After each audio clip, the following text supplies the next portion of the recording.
Ladies and gentlemen, this is Ben from Smoking Hot Confessions, and I am at the BBQ Beer Roadshow. I've been here all day. It's 3 o'clock in the afternoon. The crowds are still lining up for the food. This place is awesome. Now, the competitors have already had 4 hand-ins already today. There's 2 more left to go.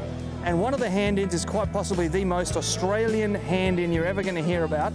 And it's actually what sets the Australian barbecue scene apart from all the other barbecue scenes out there around the world. And that is lamb. And I've got 2 of the best lamb guys there are in Australia with me right now. I've got Andrew and Ash from Ham Dunk BBQ. But we're not talking ham, we're talking lamb. How are you enjoying the comp, guys? It's been pretty good so far. Crowds are great, pretty friendly. Yeah, we're pretty happy with our turn-ins thus far. So hopefully we continue on the upwards towards the end of the day. I hope so too, man. Now, speaking of those hand-ins, we're here to talk lamb. So tell me, did you do Grandma's lamb roast for the competition today? Not really. We did do 3 separate cuts provided by our wonderful sponsors, 2 butchers, and that was lamb backstrap, cutlets, and just a lamb shoulder. Yep. But this is really Ash's baby. He can tell you more about exactly what he did to make it special. Okay, well then you just go stand over there. No, I'm kidding. Stay here. So look, got to start with the fact that look, lamb was not one of my favourite things to eat until I met my wife. She's a Kiwi. Started cooking lamb. It's now my favourite thing to cook. Put a lot of time and effort into it. We're using sovereign lamb at the moment, new product that we picked up, and absolutely beautiful cut of meat. Yeah, as Andrew said, backstrap, cutlets and shoulder. Won't give too much away, but we're using standard sort of Aussie flavours. I know that a lot of teams are using standard sort of rub that we might be using as well.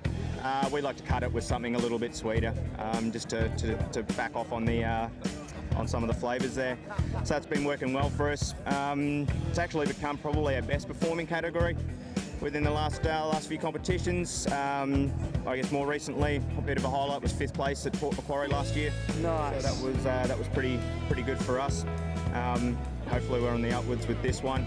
Definitely really happy with the look of our box today. It really looked good. We're happy with it. Let's just hope the judges agree. Well, everybody's probably familiar with lamb cutlets, and we're going to circle back to shoulder in a minute. Where does the backstrap come from, and why did you choose to use that cut?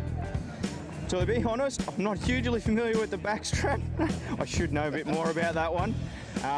Actually, we pulled that one from a new member of the team. He's a trained chef, done a little bit of work, and he suggested using backstrap and showed me the ropes with backstrap. We were using just cutlets and pulled. This is our first competition using backstrap, so I'm kind of following Dave's lead a little bit in our team. Look, we thought maybe we can use some different flavour profiles.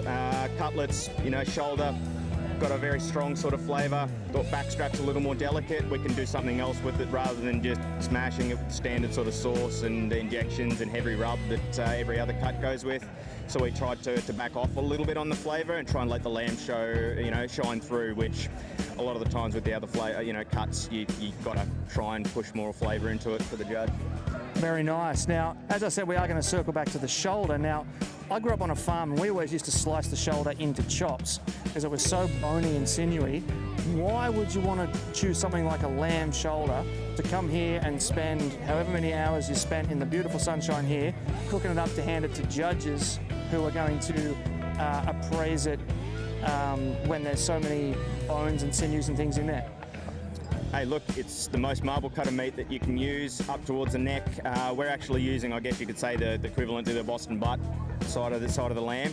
So we actually use the meat up towards the chine bone, the spine. We like that left in on our shoulder. A lot of the time, at your local Woolworths, that's all removed. We prefer to have that in, and we find the meat against that chine bone to just be spectacular. Breaking down those muscle fibres, and the fat within and rendering it right down over a long period of time. Just, yeah, best meat you can get out of a lamb in my mind. Sounds absolutely delicious. And which of the 3 was your favourite, boss? Pretty much the cutlets.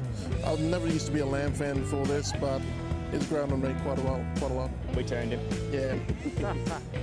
Fantastic. Well, thank you for taking the time out to talk to me today and to tell everybody about lamb and all the work that you've done here this weekend at this beautiful festival. So there you have it, folks. There's 3 different cuts of lamb that you can use in a low and slow barbecue competition. Thank you very much to these gentlemen, and thank you for watching.